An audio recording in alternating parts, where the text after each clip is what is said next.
तो नमस्कार, हम पहुंचे आज बक्सर में और बात करेंगे सर से कि सर क्या नाम हुआ आपका? मेरा नाम सूबेदार मेजर रिटायर रामनाथ सिंह, अध्यक्ष बिहार राज्य पूर्व सैनिक संघ जिला बक्सर। आज हम बात करेंगे बिहार राज्य पूर्व सैनिक संघ बक्सर के अध्यक्ष श्री रामनाथ सिंह जी से। तो सर से कुछ सवाल करेंगे सैनिकों के लेके।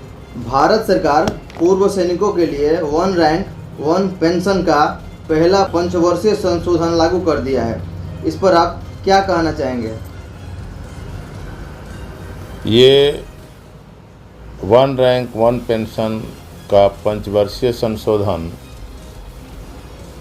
2019 में ही हो जाना था, लेकिन क्योंकि मामला न्यायालय में चल रहा था, इस वजह से इसमें संशोधन में विलम्ब हुआ है। लेकिन क्योंकि सरकार की इच्छा शक्ति थी और वो अपने सैनिकों के लिए कुछ करना चाहती थी, इसलिए जैसे ही कोर्ट से न्यायालय से इसका फैसला आया, वैसे ही सरकार ने समिति गठित करके और फौजियों का जो बहुत ही लंबे समय से ये मांग था कि पेंशन में 1 रैंक 1 पेंशन में जो कि सरकार के स्कीम में है, उसमें संशोधन करके और 2019 से इसको लागू कर दिया है। इस 1 रैंक 1 पेंशन में जो सरकार का मेमोरेंडम है, जो सरकार ने लेटर निकाला है, उसके हिसाब से 4 किस्तों में एरियर को दिया जाएगा और जो गैलेंट्री अवार्ड लिए हैं और जो वार विडोज हैं, उनको 1 किस्त में ही पूरा एरियर देने का प्रावधान रखा गया है। इसमें फैमिली पेंशनर भी, जो फैमिली पेंशन ले रहे हैं, उनको भी 1 किस्त में ही दिया जाएगा। जो पहला किस्त है, इसको कब पेमेंट किया जाएगा, अभी तक ये साफ नहीं बताया गया है कि ये पहला किस्त कब से दिया जाएगा। लेकिन मुझे विश्वास है कि सरकार नए वर्ष में ये जल्द से जल्द हमें पहला किस्त भुगतान करेगी। अपने पूर्व सैनिकों के लिए आप क्या संदेश देना चाहेंगे?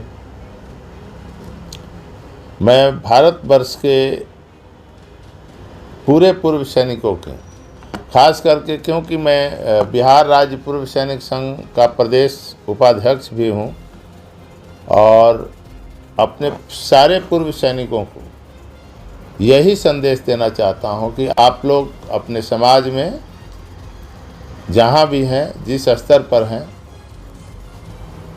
अपनी वो सेवा और छवि बनाए रखें, जिससे कि सैनिकों को एक सम्मान की दृष्टि से देखा जाता है और एक अनुशासित सैनिक की तरह अपनी ज़िंदगी व्यतीत करें। यही संदेश होगा मेरा। इस वर्ष सेना दिवस समारोह किस तरह मनाया जाएगा? बिल्कुल, पिछले 2-3 सालों से कोविड काल के वजह से हम लोगों का ये वार्षिक उत्सव सेना दिवस बहुत ही छोटे स्तर पर मनाया जा रहा था। लेकिन इस बार क्योंकि हम लोगों के पास मौका और समय दोनों है, हमारी ये इच्छा है और हमारे संगठन के पदाधिकारी लोगों का भी यही इच्छा है कि इस सेना दिवस को एक भव्य रूप से मनाया जाए, जिसमें सांस्कृतिक कार्यक्रम, देशभक्ति कार्यक्रम और बक्सर के सभी सम्मानित पदाधिकारी और जनप्रतिनिधि, समाज सेवी, पड़ोसी राज्यों से भी हमारे पूर्व सैनिकों को आमंत्रित करने का इसमें प्रावधान है। और हम लोग प्रयास करेंगे कि इस कार्यक्रम में सभी लोगों का उपस्थिति हो और देश के प्रति अपने समर्पण को हम इसके रूप में सभी लोगों को संदेश देंगे। अच्छा, बिहार में जो राजनीतिक हालात है सर, उस पर आप क्या कहना चाहेंगे? क्योंकि हम लोग एक सैनिक हैं और सेवानिवृत्ति के बाद हमें आम जिंदगी जीना पड़ता है, इसलिए सरकार और राजनीतिक हालात भी हमारे लिए उतना ही महत्व रखते हैं जितना हमारा निजी ज़िंदगी महत्व रखती है। अभी जो हालात हैं, जो बिहार में खास करके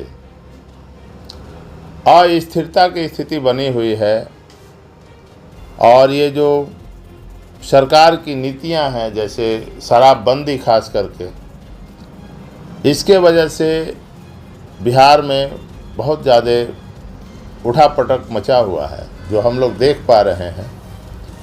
हम लोगों ने पहले भी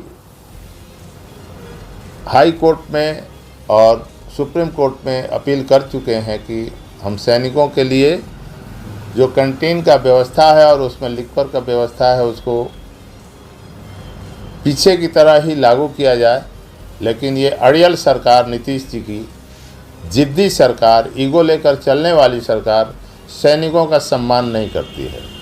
और सैनिक इस बार इस सरकार को, चाहे नीतीश कुमार जिसके साथ रहें, चाहे वो भारतीय जनता पार्टी के साथ रहें, चाहे वो राजद के साथ रहें, हम लोगों ने फैसला कर लिया है कि इस सरकार को हम लोग सबक सिखाएंगे।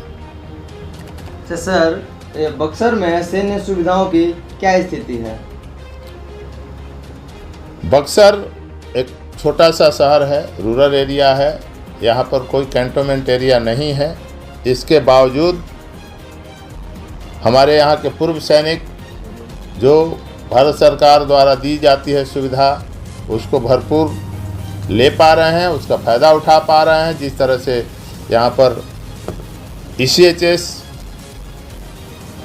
और सैनिक कल्याण केंद्र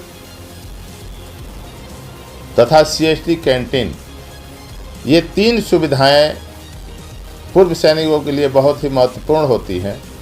और इन तीनों सुविधाओं को हमारे ज़िला के सैनिक भली भांति ले रहे हैं, और ये संस्थाएं, तीनों संस्थाएं सुचारू रूप से बक्सर में चल रही है।